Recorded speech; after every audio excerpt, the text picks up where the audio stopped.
선부 예배에 함께 하신 모든 분들에게 살아계신 하나님, 저와 여러분을 택하여 부르신 사랑의 하나님이 넘치는 은혜를 더하여 주시기를 주님의 이름으로 축원합니다. 자, 오늘 오셔서 등록하신 귀한 분이 계십니다. 무진영 권사님 인도를 따라오신 원휘재 성도님인데 한번 일어나 주시겠어요?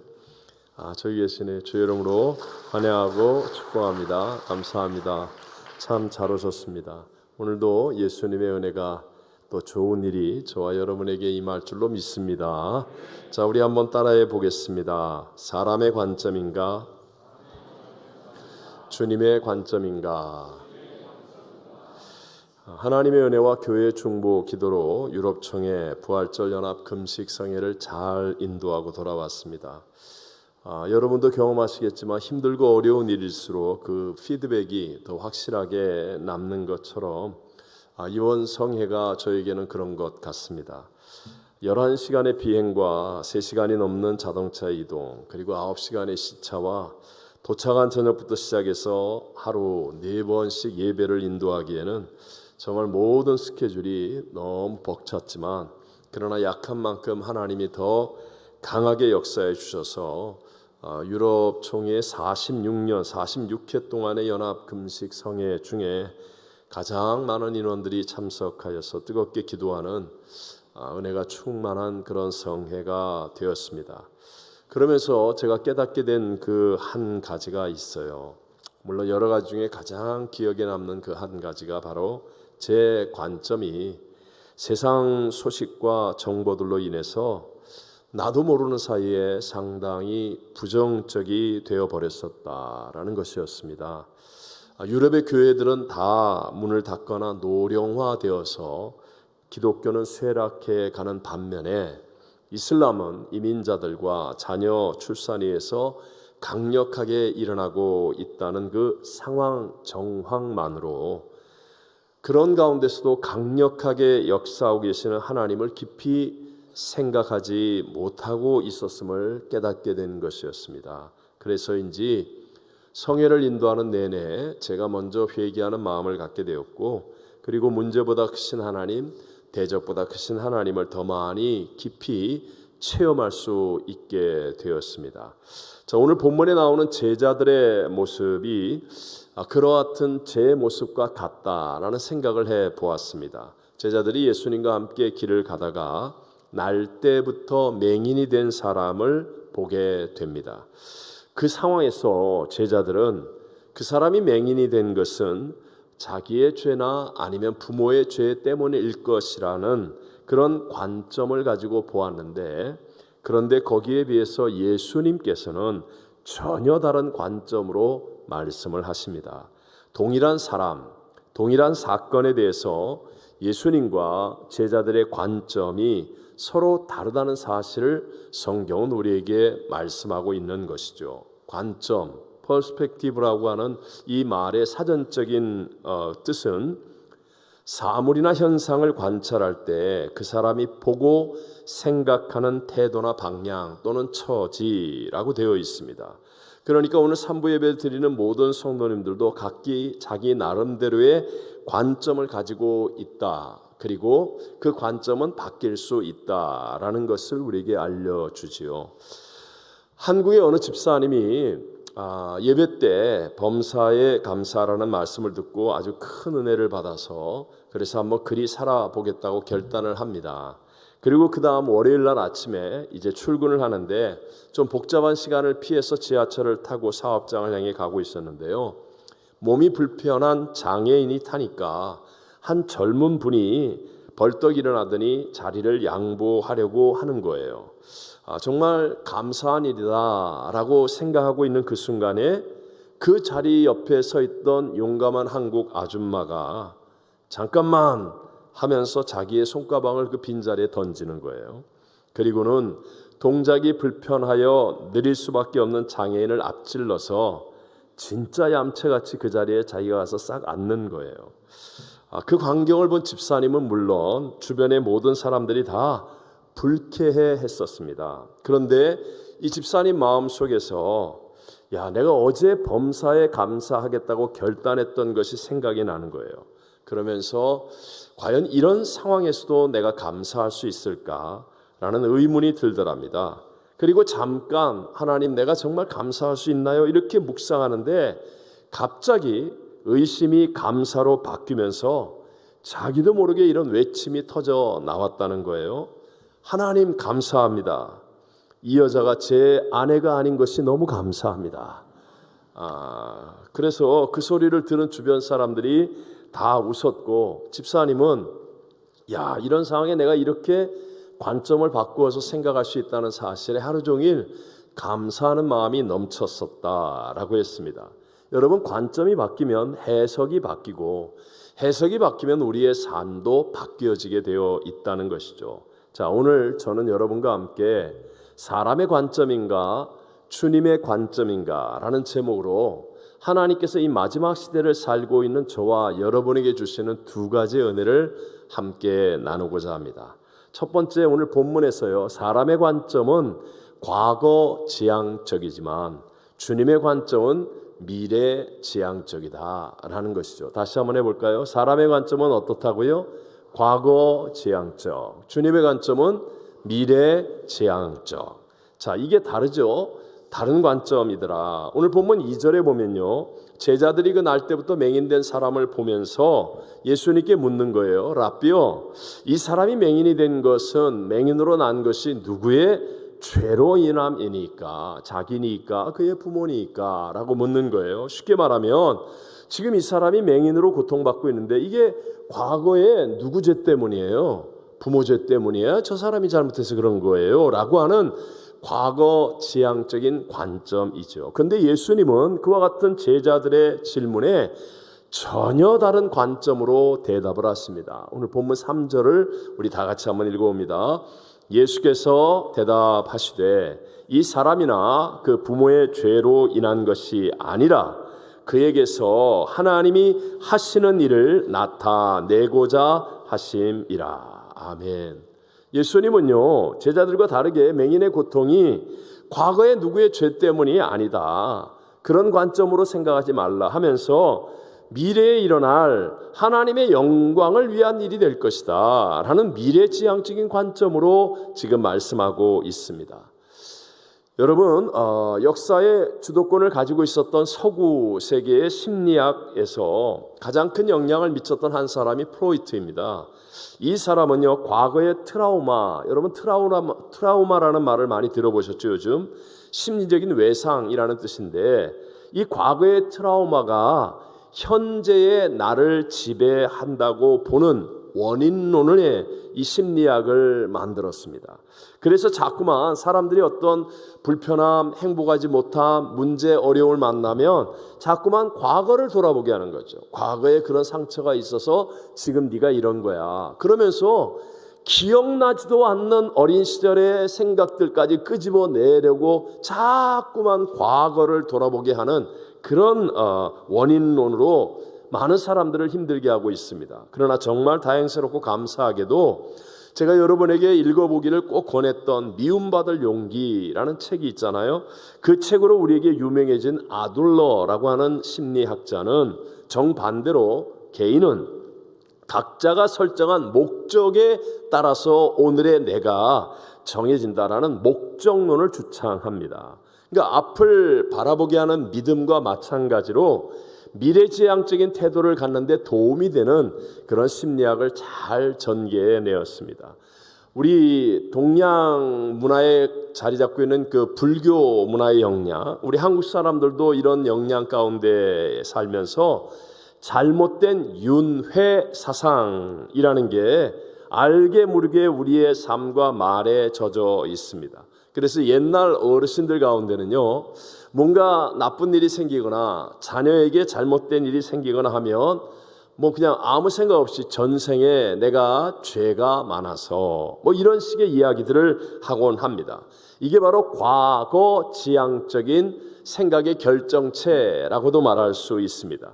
이런 비슷한 사상이 우리 기독교 안에도 들어와서 어떤 사람에게 문제가 생기거나 잘못되면 우리는 이렇게 생각하는 거예요. 저 사람 옛날에 뭔가 잘못돼서 그럴 거야. 뭔가 나쁜 짓을 해서 저런 거 아니야? 라고 하면서 과거를 통해서 현재를 조명하려고 하는 기독교 율법주의라는 이 잘못된 사상이 만들어지기도 했습니다.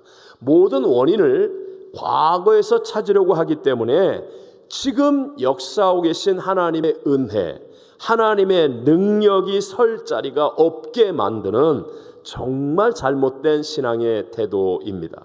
대표적으로 여러분 누가복음 18장에 나오는 부자 관한 청년 있잖아요. 이 부자 관한 청년이 예수님께 나와 예수님을 만나 얘기를 합니다. 그런데 그가 하는 말이 뭐예요? 나는 어려서부터 모든 율법을 다 지켰나이다. 이렇게 얘기하는 거예요. 지금 자기가 부자고 자기가 젊은 나이인데도 관원이고 자기가 이렇게 성공하고 잘 나가는 것은 과거의 어떤 공덕 때문에, 과거의 어떤 일 때문이라는 그러한 사상으로 과거를 통해서 자기의 현재를 조명하면서 말하고 있는 거예요. 이렇게 과거 지향적이니까 지금 바로 현재 자기 앞에 있는 주님의 은혜를 누리지를 못합니다.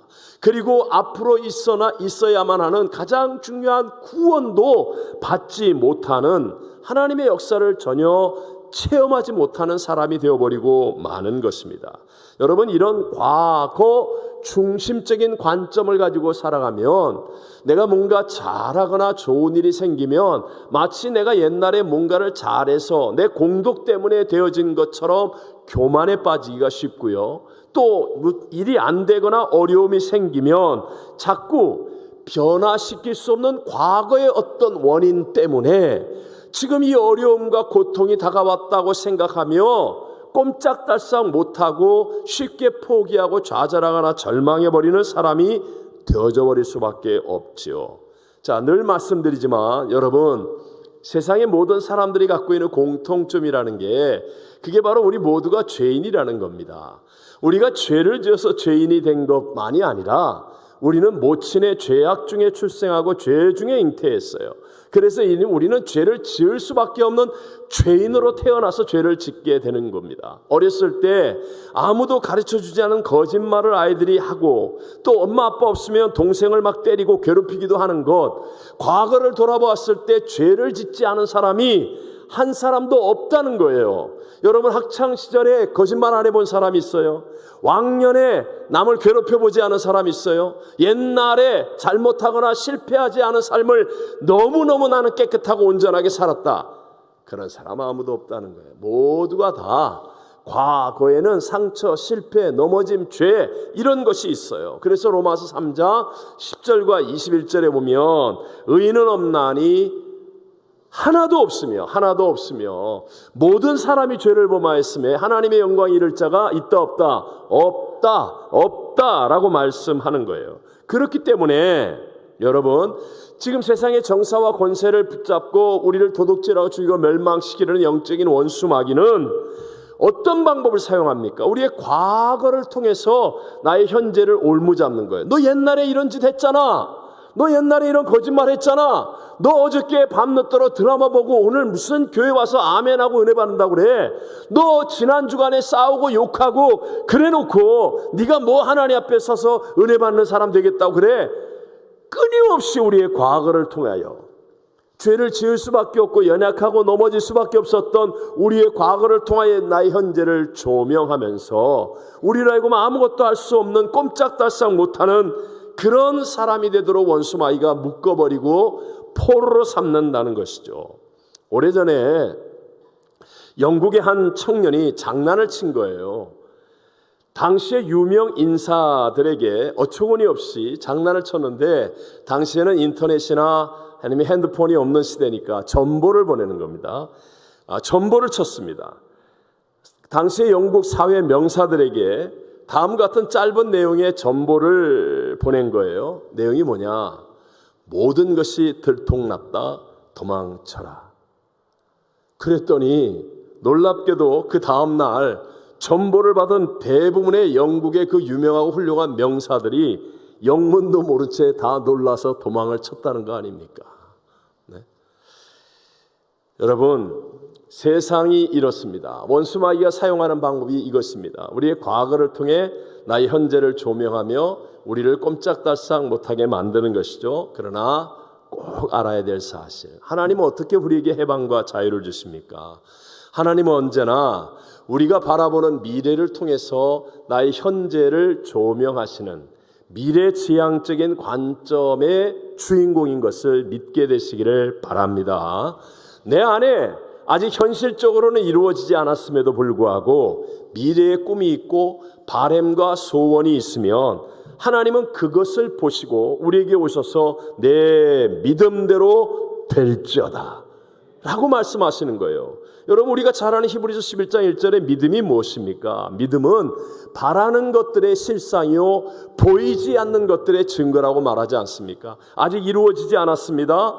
어떤 면에서는 가능성이 없어 보이기도 합니다. 그럼에도 불구하고 미래를 꿈꾸는 겁니다. 미래를 바라보는 겁니다. 하나님의 약속하신 말씀을 붙들고 미래를 생각하는 겁니다. 그러면 하나님은 그 미래를 통해, 내가 생각하고 꿈꾸고 바라보는 미래를 통해 나의 현재를 조명해 주시는 거예요. 너는 그런 미래를 이룰 현재의 삶을 살 사람이야 라고 하면서 나의 현재를 조명해 주시는 거예요. 그러니까 누구든지 하나님의 약속의 말씀을 붙잡고 현실이 무엇이든 간에, 나의 배경이 무엇이든 혈통이 무엇이든 학벌이 무엇이든 내 어제와 과거가 무엇이든 간에 하나님이 약속한 미래를 붙들고 꿈꾸고 비전을 가지고 전진할 수 있는 사람이 되어지면 하나님이 그 사람과 함께 하시고 그를 통하여 내 믿음대로 될지어다 놀라운 역사를 이루게 되는 줄로 믿습니다. 그래서 우리의 구세주 예수님께서 우리에게 해방을 선포하시며 말씀하잖아요. 누구든지 그리스도 안에 있으면 새로운 피조물이라. 이전 것은 지나갔으니 보라 새 것이 되었도다. 이전에 우리가 어떤 사람이든 어떤 병에 있든 어떤 혈통이든 어떤 배경이든 어떤 학벌이든 어디 출신이든 그런 거 상관없이 예수 안에 있으면 우리 모두가 새로운 피조물이 되어서 우리가 바라보는 믿음대로, 앞을 바라보는 그 믿음대로 하나님의 역사는 일어나게 되는 줄로 믿습니다. 혹시 지금 이 3부 예배를 드리면서 여러분 말할 수 없는 고난 또는 해결할 길이 없어 보이는 어려움 가운데 있다고 생각하십니까? 그럴지라도, 여러분 세상에서는 길이 안 보일지라도 하나님의 약속의 말씀을 붙들고 내일을 바라보고 꿈꿀 수 있게 되시기를 바랍니다. 지금 우리가 살고 있는 온 세상이 난리와 난리, 전쟁의 소문, 미혹이 가득합니다. 기근과 지진이고 천재지변 재난입니다. 아니, 세상의 캘리포니아의 4월달 날씨가 이게 뭡니까? 이게 정말 예측하지 못하는 그런 세상이 되어지며 불법이 성하고 고난받는 일들이 많이 일어나고 있습니다. 그렇다 할지라도 저와 여러분은요, 그 모든 것 너머에 역사를 주관하고 계시고 구원의 길을 섭리하고 계신 하나님의 약속을 바라볼 수 있는 믿음의 눈을 떠야 한다는 거예요. 아무리 악이 득세하고 악인이 성황하는 것 같이 보인다 할지라도, 미혹과 거짓이 이기는 것처럼 보인다 할지라도 우린 그런 것에 휘둘림을 당하지 않고 하나님이 말씀하신 대로 이제 곧 예수님 재림하실 것과 휴거되어질 것과 천년왕국이 이루어질 것과 우리에게 영원한 새하늘과 새 땅이 이루어지는 하나님의 약속의 미래를 바라볼 수 있는 사람이 되어지면 이 미래지향적인 사람은 예수와 함께 승리의 길을 걸어가게 될 줄로 믿습니다. 무엇보다도 여러분, 우리의 믿음의 결국은 영혼의 구원입니다. 저와 여러분, 정말 중요한 죽음, 제가 늘 얘기하죠. 저와 여러분의 인생의 나이가 어떻든 환경과 배경 상황이 어떻든 우리 모두에게 가장 인생에서 크고 중요한 일은 죽음입니다. 우리 모두가 똑같이 다 죽습니다. 이것보다 크고 중요한 일이 없습니다. 그 죽음과 그 너머를 볼 수 있는 사람이 되어야 우리의 인생이 가치 있고 올바른 길을 걸어갈 수 있게 된다는 거죠. 요즘은요, 드라마나 영화 같은 세상의 문화들을 통해서 도깨비, 귀신들이 정말 너무 난무하죠. UFO에 외계인들이 난무합니다. 그리고 갑자기 고려의 충신이 오늘 나타나고, 오늘을 살던 사람이 조선시대 가서 살기도 하고, 이런 식의 윤회 또는 환생, 이런 것들로 우리에게 죽음을 바르게 이해하지 못하게 만듭니다. 그러나 여러분 명심하세요. 성경적으로 윤회 환생 없습니다. 죽음은 모든 사람에게 단 한 번뿐입니다. 왜냐하면 단 한 사람의 예배도 없이 모든 사람이 죽지만 그 후에는 반드시 심판이 있기 때문입니다. 그래서 그런 거짓말에 속으면 안 되고 죽음을 바르게 성경적으로 이해해야 돼요. 그리고 그 너머를 바라볼 수 있어야 되는데 그 너머를 바라볼 수 있게 만들어주는 분이 예수 그리스도예요. 예수님만이 십자가에서 저와 여러분의 죄를 대신하여 죽으신 죄사함의 길을 열어주셨습니다. 우리는 죄인으로 태어났기 때문에 자동으로 지옥에 갈 수밖에 없었는데 십자가 예수로 말미암아 죄사함의 길이 열려지고 예수님이 사망 권세를 이고 부활 승천하셨기 때문에 그 예수의 생명이 내게 임하면 내가 지금 죽어도 천국과 짐이 믿어지는 믿음의 눈이 열려지는 거예요. 그래서 예수가 중요한 겁니다. 세상의 모든 사람이 죽을 수밖에 없는 운명 가운데 절망하고 공포 속에 살아야 되는데 우리는 그 넘어 영생 천국을 바라볼 수 있는 믿음의 눈을 뜰 수 있기 때문에, 예수님 때문에. 그래서 오늘도 성찬을 통하여 이것을 행하여 나를 기념하라 라고 말씀하시는 주님을 바라보고 그 말씀대로 주님과 함께 합니다. 그러면 놀랍게도 우리의 삶 속에 내일이 열려지게 되고 과거에 붙잡힌 과거 지향적인 관점이 아닌 미래를 바라볼 수 있는 믿음의 눈을 열고 미래의 지향적인 예수님과 같은 관점을 가지고 승리의 길을 걸어가게 될 줄로 믿습니다. 자, 두 번째가 사람의 관점은 늘 탓입니다. 누구 탓, 아무개 탓, 세상 탓이지만 그러나 예수님의 관점은 할 수 있다라는 것입니다. 다시 한번 사람의 관점은 뭐라고요? 탓하는 거예요. 부모 탓, 세상 탓, 아무개 탓. 그러나 예수님의 관점은 할 수 있다. 할 수 있다. 자, 아직 미숙한 이 제자들의 관점은 맹인이 된 그가 누구 때문에 맹인되었습니까? 부모 때문입니까? 누구 때문입니까? 이렇게 탓을 하지요. 거기에 비해서 예수님의 관점은 새 일을 행하시는 하나님께 집중하면서 야 누구 때문 아니야, 누구 탓도 아니야, 하나님의 영광이 나타나는 일이 될 것이야 라고 말하면서 즉 할 수 있어, 어떤 경우에도 선은 일어나는 거야 라는 그런 관점으로 우리에게 말씀하고 계신 것입니다. 자, 명심하십시오. 반복되는 이야기겠죠. 하나님은요, 내가 하나님을 믿는다고 해서 우리의 삶에 문제가 없어지는 건 아니에요. 하나님을 믿어도 오늘 주일 예배를 드려도 내일 똑같이 학교 가서 시험 봐야 되고 직장에 가서 똑같이 일을 해야 됩니다. 그런데 문제를 없애주지는 않지만 그러나 문제를 이길 수 있는 믿음을 주세요.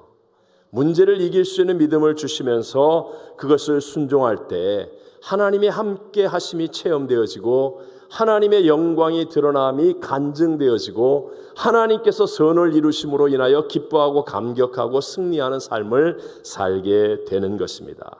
반대로 지금 세상의 정사와 권세를 잡고 우리를 도둑질하고 죽여 멸망시키려고 하는 원수마귀는요, 뭐 세상의 언론 또는 사람들을 통해서 끊임없이 문제를 지적합니다. 문제를 크게 만듭니다. 문제 속에 빠지게 해서 사람들로 하여금 주눅들게 하여 꼼짝 못하는 패배주의의 사람이 되게 만드는 겁니다. 예를 들어서 여러분, 지난달에 모스크바에서 대형 공연장에서 IS 이슬람 극단주의자들의 테러가 있었습니다. 무려 137명이 죽었어요. 왜 이런 무지막지한 악한 테러와 같은 일들을 합니까?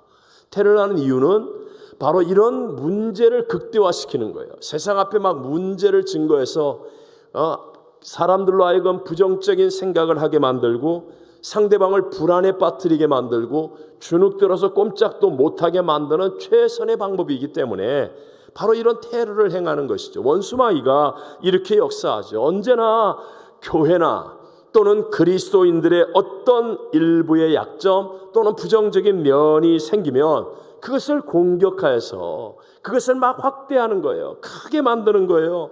그래서 교회는 안 된다, 그리스도인도 별 볼 일 없다, 선교는 이제 못하는 거야 등등 기죽게 만들어서 냉소주의, 패배주의, 비관주의 이런 것에 빠져 결국 원수마귀에게 종살이하는, 도둑질을 당하고 죽임을 당하고 멸망을 당할 수밖에 없는 존재가 되게 만들죠. 여러분, 우리가 정신을 차려야 될 것, 말씀보다도 세상을 더 많이 알고 세상을 더 많이 보고 듣게 되면 우리는요, 희한하게 주일 예배를 드렸는데도 불구하고 영적으로 무능력해지는 그리스도인이 될 수밖에 없습니다. 종종 목사님, 나 주일날 예배 드렸는데요, 나 나쁜 짓 안 했는데, 나 거짓말하거나 남을 괴롭히거나 그런 이상한 짓 안 했는데 왜 이렇게 나는 무능력하죠? 영적으로 왜 이렇게 기도가 안 되고 찬양도 안 되고 내가 말씀대로 순종하는 삶을 살 수 없지요? 라는 질문을 하는 사람들이 있습니다. 여러분, 그게 왜 그러냐? 말씀보다도 세상이 더 많이 인풋되어 있기 때문에. 여러분은 지금 핸드폰 하나만 가지고 있다면 여러분은 끊임없이 세상의 것들이 인풋되고 있다는 사실을 알아야 돼요. 세상의 온갖 뉴스, 부정적인 소식들, 별의별 더럽고 음란하고 추하고 악하고 남이 상해지고 망하고 실패하고 하여튼 세상의 것들이 끊임없이 지금 인풋되고 있는 거예요. 그러니까 세상의 것들이 가득 인풋되어 있으니까 하나님은 할 수 있다라는 이 믿음의 생각이 우리를 사로잡을 수가 없는 거죠. 그래서 자꾸만 이상하게 나는 예배 드렸는데 별로 나쁜 짓도 안 했는데 이렇게 무능력한 삶을 살까? 너무나 많은 그리스도인들이 못하거나 안 되는 것을 정확한 정보, 지식 또는 어떤 남의 잘못 이런 것들로 인한 것이라고 말하면서 자기 책임이 아니라고 생각합니다. 분명히 그 정보, 그 지식, 남을 지적하는 그 내용 하나도 틀리지 않았다고 해보십시다. 맞는 말입니다. 그러나 예수를 믿어 하나님의 자녀로 살아가는 저와 여러분에게는 그것이 다가 아니라는 것을 아셔야 됩니다. 그것이 끝이 아니라는 것입니다. 맞습니다. 당신이 말한 그 정보, 그 지식, 그 남의 탓, 그것, 그 사람의 잘못, 사회적인 제도의 어떤 불균형, 불공평, 맞습니다. 다 맞다 할지라도 그럼에도 불구하고 우리는 문제보다 크신 하나님이 함께하는 사람이라는 것을 믿어야 합니다. 그분이 함께 하시면 그분이 문제보다 크시고 대적보다 크시기 때문에 하나님이 죽은 자도 살릴 수 있고 없는 것도 있는 것처럼 부르실 수 있는 분이기 때문에 하나님이 함께 하신다는 이 믿음이 있으면 놀랍게도요, 어떤 어려움과 절망적인 상황 속에서도 합력하여 선을 이룰 것이라는, 할 수 있다는 믿음의 관점을 갖게 될 줄로 믿습니다. 말세가 될수록 나타나는 특징이 복음의 능력을 잃어버리는 거예요. 큰 교회도 있고 많은 사람들도 모여 있고 그리고 역사도 있고 프로그램과 일도 많은데 놀랍게도 교회 안에 그리스도인에게서 복음의 능력이 나타나지 않습니다. 제가 유럽에 갔는데 51주년이 된 베를린 순복음교회가 있더라고요. 올해 11월에 50주년을 맞는 뒤셀도르프 순복음교회가 있더라고요. 정말 역사가 찬란하고 그리고 좋은 건물과 좋은 어떤 것들 많이 갖고 있는 교회들이 참 많았습니다. 중요한 건 그것이 아니라 복음의 능력이라는 거예요. 혹시 여러분, 나는 교회에 나온 지 오래됐습니다. 나는 나름대로 이런저런 봉사도 하고 있습니다. 그런데도 불구하고 이상하게 나는 매번 번아웃이 되는 것 같습니다. 기쁨이 없고 감격이 없습니다. 여러분의 열심은 복음에 깊이 헌신해서 하는 열심이 아니라 복음을 충분히 받아들이지 못한 몸부림에 불과하기 때문입니다. 여러분이 지나치게 예수를 잘 믿는 그리스도인이라서 그런 게 아니라 아직도 진짜 그리스도인답게 믿지 못하고 있기 때문에 그런 일이 생깁니다. Not I, but Christ가 되지 못하고 나에게 마음을 집중하는, 내가 이렇게 믿었는데, 나는 이렇게 열심히 하는데 나 하고 있기 때문에 그렇습니다. 여러분, 이 시대가 아무리 캄캄하고 아무리 악이 가득하다 할지라도 부흥의 불길을 지필 수 있는 것은 바로 성령님의 충만함으로 복음을 회복하면 가능한 것임을 믿으시기 바랍니다. 내가 어떤 상황과 어떤 문제와 어떤 어려움 속에 있다 할지라도 오직 성령님의 충만함으로 예수 그리스도 십자가와 부활의 그 복음을 믿으면 그 복음에 하나님의 능력이 있다는 것을 믿는 자가 되어져야 한다는 것입니다. 성경 속에서 가장 어렵고 힘든 세상을 살면서도 가장 가치 있고 보람된 삶을 살고 가장 풍성한 열매를 맺었던 한 분이 사도 바울이지 않습니까? 사도 바울이 이렇게 고백합니다. 다 같이 한번 로마서 1장 16절을 읽어볼까요? 내가 복음을 부끄러워하지 아니하노니 이 복음은 모든 믿는 자에게 구원을 주시는 하나님의 능력이 됨이라. 먼저는 유대인에게요, 그리고 헬라인에게로다. 아멘. 여러분, 복음에는 하나님의 능력이 있다는 것을 믿게 되시기를 바랍니다. 유럽을 이렇게 가보면 중세시대에 기독교가 가득했던 1000년 이상 기독교의 문화로 가득한 곳이기도 합니다. 하지만 성직자들이 타락하고 교회가 썩어가고 성도들도 무지에서 넘어졌습니다. 그럼에도 불구하고 하나님의 말씀은 없어지지 않습니다. 그래서 마르틴 루터와 같은 그 믿음의 사람들에 의해서 말씀이 역사하여서 종교개혁을 이루게 되었다는 것이죠. 성경을 보아도요, 때로는 선지자들이 썩습니다. 교회가 타락합니다. 성도들이 교만하여 넘어집니다. 그럼에도 불구하고 하나님의 기적, 하나님의 역사는 계속해서 일어났습니다. 가장 타락했던 아합 왕, 이세벨 왕비가 다스리는 그때도 엘리야 선자가 기도할 때 하늘에서 불의 응답이 임하고 3년 6개월 닫혔던 하늘문이 열려 비가 쏟아지는 하나님의 역사는 나타났습니다. 무슨 얘기입니까? 여러분, 명심하셔야 됩니다. 세상이 어떻게 변한다 할지라도, 내게 어떤 문제와 어려움이 다가온다 할지라도 중요한 건 복음의 능력이 여전하다는 것입니다. 하나님은 살아 계십니다. 아무리 세상이 뒤집어져도 하나님이 죽은 게 아니에요. 천지는 없어도 하나님의 말씀은 1.1에 변하지 않습니다. 성령님의 역사는 지금도 일어나고 있다는 것입니다. 제가 언젠가 얘기했죠. 이론 물리학자로 유명한 스티븐 호킹이라는 분, 별세하셨지만 이분이 살아있을 때 너무나 유명한 그 유명세를 가지고 아주 고약한 무신론자 역할을 했어요. 그럼에도 불구하고 제가 이분을 통해서 참 큰 한 가지의 교훈을 얻은 것이 있습니다. 그게 뭐냐? 저분은요, 몸이 루게릭병, 여러 가지 병으로 거의 움직이지 못하는, 휠체어에서 머리 위에만 살아있고 나머지를 제대로 못 움직이는 그런 분이었습니다. 그런데도 불구하고 전 세계적으로 존경을 받는 이유, 그것은 몸 때문이 아니라 머리 때문이라는 거예요. 머리. 교회의 머리는 누구예요? 하나님, 예수 그리스도예요. 몸이 상했다 할지라도, 때로는 어떤 교회, 어떤 시대, 어떤 사람들에 의해서 몸이 더럽혀졌다 할지라도, 그러나 머리이신 하나님은 살아 계십니다. 하나님의 역사는 일어납니다.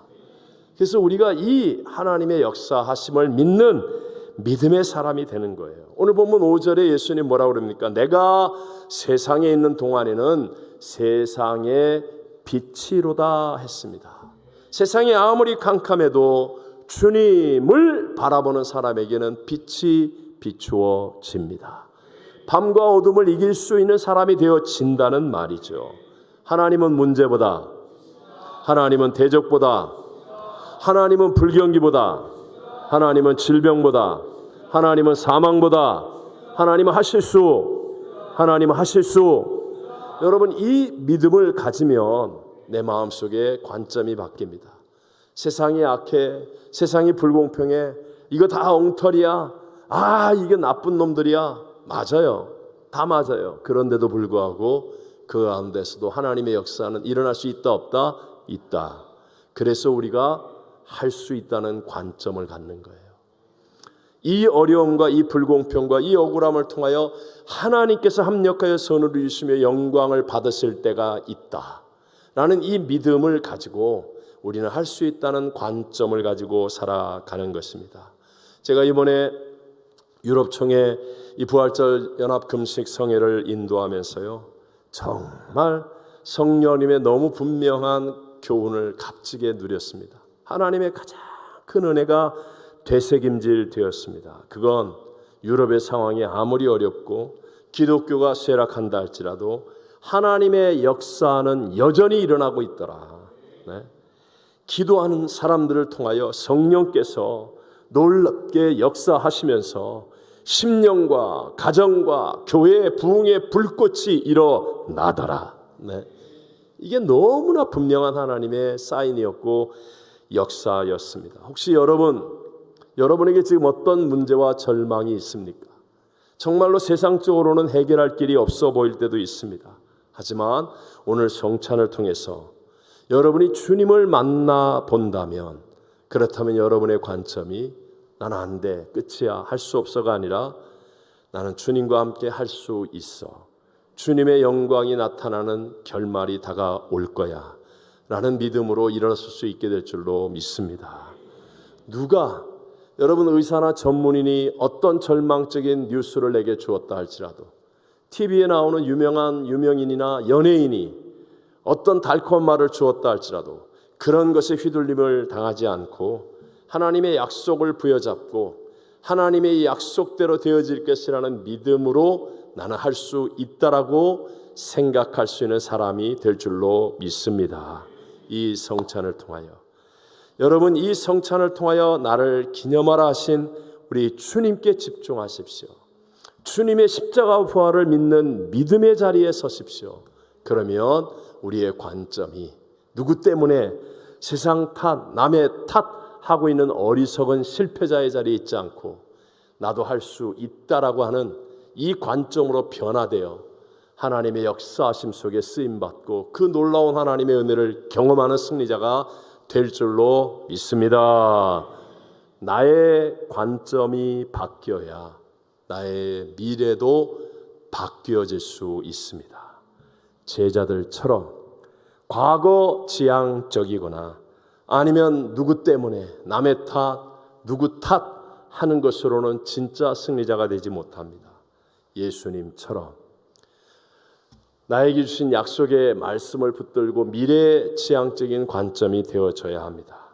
문제가 아니라 문제보다 크신 하나님께 집중하여서 하나님의 영광을 나타낼 수 있다라는 믿음을 가지고 나도 할 수 있습니다 라는 관점을 가질 때 놀라운 하나님의 역사를 경험하게 되고 우리 모두 승리하여서 하나님께 영광 돌리는 믿음의 사람들이 되어지는 것입니다. 오늘 성찬을 통하여 이런 관점이 예수님처럼 변화되는 축복이 있게 되시기를 주님의 이름으로 축원합니다. 축원합니다.